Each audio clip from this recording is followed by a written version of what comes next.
Welcome back. విశాఖలో cyber కేటుగాళ్లు రెచ్చిపోతున్నారు. AI టెక్నాలజీతో నయా దందాలకు తెరతీశారు. మాజీ సైనిక ఉద్యోగి బోదిరెడ్డి శ్రీనివాస్ రెడ్డికి వల వేసి 80,000 రూపాయలు కాజేశారు. సైబర్ నేరగాళ్ల బారిన పడిన మాజీ సైనిక ఉద్యోగి బోదిరెడ్డి శ్రీనివాస్ రెడ్డితో మా ప్రతినిధి రాజు ఫేస్ టు ఫేస్. పట్టణంలో రోజు రోజుకి సైబర్ నేరగాళ్లు పెరిగిపోతున్నారు. ఎక్కడి నుంచో ఆన్లైన్ ద్వారా అవసరాలను గుర్తించి వాళ్ళని లోపరుచుకొని వాళ్ళ ద్వారా కూడా లక్షలు గుంజుతున్నటువంటి పరిస్థితి కనిపిస్తుంది. ఏదైనా సమస్య ఉందని చెప్పి సోషల్ మీడియాలో పోస్ట్ చేసి న్యాయం జరుగుతుందని ఎదురు చూసినటువంటి ప్రభుత్వానికి తన సమస్యను చెప్పుకోవడం కూడా ఈ రోజు తప్పుగా మారుతుందని చెప్పుకోవచ్చు. ఇదే నేపథ్యంలో విశాఖపట్నంలోని సీతంపేటకు సంబంధించి కూడా ఒక భూ వివాదానికి సంబంధించి ఈ రోజు చూసుకుంటే దాదాపు 80,000 రూపాయలు అయితే కాజేసినటువంటి సైబర్ నేరగాళ్ల గుట్టయితే ఇప్పుడైతే బయటకు వస్తుంది. దానికి సంబంధించి ఆ బాధితులు బోదిరెడ్డి శ్రీనివాస్ రెడ్డి గారు మాజీ సైనిక ఉద్యోగి, ఆయన దాదాపు 80,000 రూపాయలు అయితే ఇప్పుడు పోగొట్టుకోవడం జరిగింది. పూర్తిగా దీనికి సంబంధించి కూడా ఏం జరిగింది, ఆ సైబర్ కేటుగాడు ఎలా సంప్రదించాడు అనేది తెలుసుకునే ప్రయత్నం చేద్దాం. గత కొద్ది రోజులుగా కూడా మిమ్మల్ని అంటే మీదేదో భూ వివాదం ఉంది, దాన్ని ఏమో పరిష్కరిస్తామంటూ కూడా డబ్బులు వసూలు చేసి అసలు ఏం జరిగింది?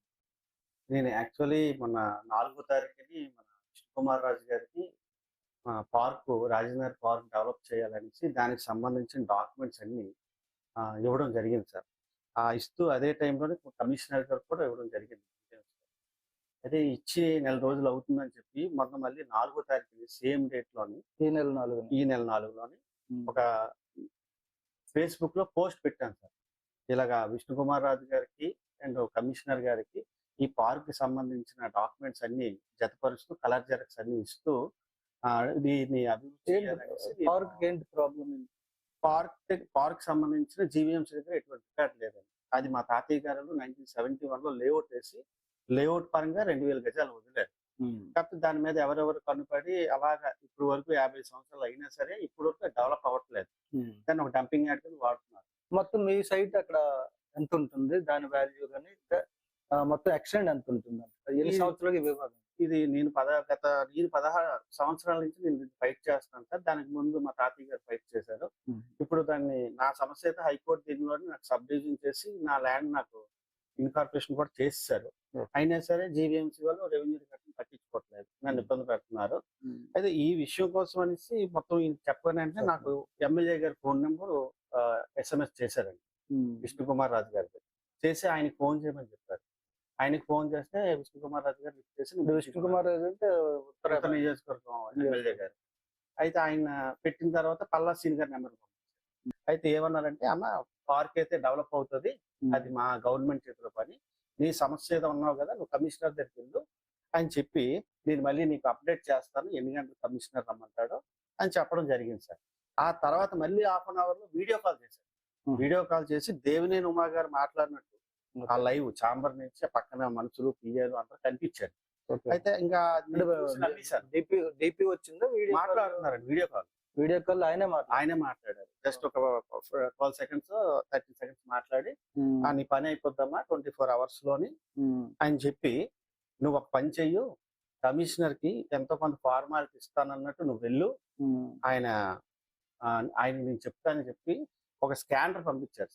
స్కానర్ పంపించి ఒక ఫస్ట్ 80,000 పంపించి నీ పని అయిపోయాక మిగిలిన డబ్బులు ఇంకా చూస్తాను సార్ అని చెప్పు, ఎందుకంటే ఆయన్ని ఇక్కడ నుంచి ట్రాన్స్ఫర్ చేయాలంటే మనకి ఏదో ఒక ఎవిడెన్స్ అనేది ఉండాలి, ఇది లోకేష్ బాబు గారి దృష్టిలో పెట్టాలి నేను అని చెప్తే, నేను ఆ వీడియో కాల్ చూసి ఇక్కడ నమ్మే నేను ఆ స్కానర్ పంపించడానికి నేను డబ్బులు కొట్టాను సార్.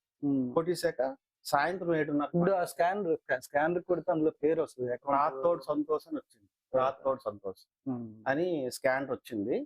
వస్తే మరి నేను నమ్మి కొట్టాను, 80,000 కొట్టి మళ్ళీ ఆయన స్క్రీన్ షాట్ పెట్టమన్నాడు.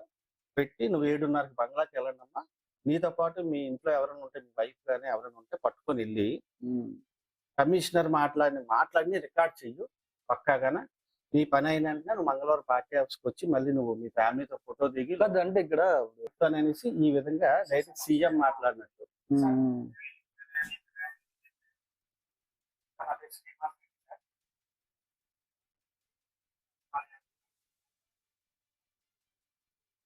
వాయిస్ కూడా సేమ్ చంద్రబాబు నాయుడు ఇది చేసి పెట్టిన వెంటనే అప్పుడు మళ్ళీ నార్మల్ కాదు దేవినేని ఉమా సీఎం కాన్ఫరెన్స్ లో మాట్లాడినట్టు.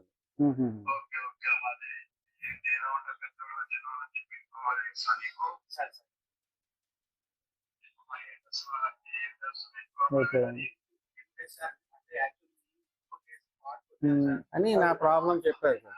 ఉమ్. చెప్పిన వెంటనే ఆయన ఏమన్నాడంటే, ఒక ఐఏఎస్ ఆఫీసర్ ఎందుకు లంచం తీసుకుంటాడు ఉమా, వెనక్కి కొట్టించు డబ్బులు అన్నట్టు మాట్లాడారు ఆయనే మళ్ళీ.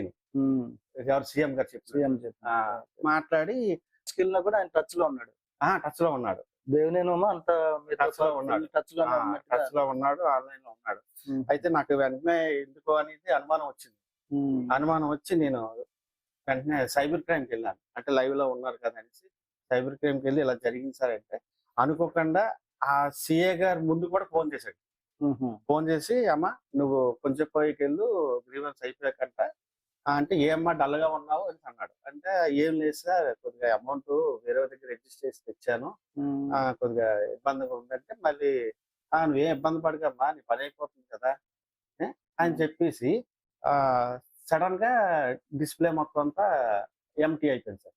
ఇప్పుడు అంటే మీ ఐటీవీ న్యూస్ ద్వారా నేను తెలియజేస్తుంది ఏంటంటే, ఇప్పుడైనా కొంచెం జాగ్రత్త పడి సైబర్ నేరగాల దగ్గర ఎటువంటి ఇలా ఫేక్ కాల్స్ వచ్చినా జాగ్రత్త పడమని నేను చెప్తూ, ప్రభుత్వానికి కూడా దీని మీద వెంటనే చర్యలు తీసుకొని న్యాయం చేయాలని కోరుతున్నాను సార్.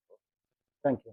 ఇది మొత్తంగా చూసుకుంటే సమస్య చెప్పుకుందామని చెప్పి సోషల్ మీడియాలో పోస్ట్ పెడితే దాన్ని ఆసరాగా తీసుకుని ఎదుటివారి అవసరాలని, వాళ్ళ సమస్యల్ని వాళ్ళకి అనుకూలంగా మార్చుకుని మోసాలకు పాల్పడుతున్నటువంటి సైబర్ నేరగాళ్ళు అయితే ఇప్పుడు సమాజంలో తిరుగుతున్నారని చెప్పుకోవచ్చు. వాళ్ళ బారిన పడకుండా ఉండాలంటే కూడా మనం చేస్తున్నటువంటి కార్యక్రమం కానీ మనకు వచ్చేటువంటి ఫోన్ కాల్స్ మీద కూడా మనం అప్రమత్తంగా ఉండాల్సి ఉంటుంది.